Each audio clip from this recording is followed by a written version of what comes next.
শরীরের যে কোনো সার্জারি করলেই কিছু ঝুঁকি থাকে, এটা ঝুঁকি বলেই এটার নাম অপারেশন বা সার্জারি। তো এখন ল্যাসিক করলে ক্ষতি হবে কিনা, ল্যাসিক ক্ষতি হলে আমরা কেন করব? প্রত্যেকটা চিকিৎসায় মানুষের উপকারের জন্য। তবে হ্যাঁ, সব চিকিৎসারই কিছু না কিছু পার্শ্ব প্রতিক্রিয়া হতে পারে যদি আমরা না জেনে না বুঝে অপরিকল্পিতভাবে কিছু করে ফেলি।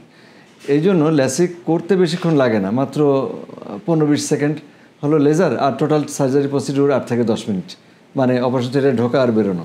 কিন্তু তার আগের প্রস্তুতি পর্বটা অনেক দীর্ঘ হয়, অর্থাৎ আমরা অনেক বেশি পরীক্ষা নিরীক্ষা করি, অনেকগুলো পরীক্ষা করি, চোখের কর্নিয়া, রেটিনা এবং চোখের রিফ্র্যাক্টিভ এরর একাধিকবার চেক আপ করি।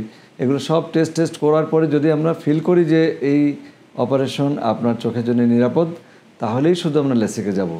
কারণ চোখের চিকিৎসার ক্ষেত্রে প্রথম এবং সর্বশেষ একটাই পলিসি, তা হচ্ছে সেফটি ফার্স্ট।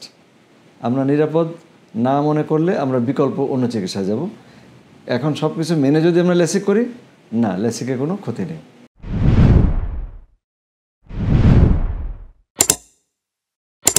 ল্যাসিক কত পাওয়ার পর্যন্ত করা যায়, এটা একটা খুব ভ্যালিড কোশ্চেন, কিন্তু কথা হচ্ছে কি, এটা আসলে গরুর রচনা পড়ার মতো পুরোটা এক বাক্যে বলার মতো জিনিস না।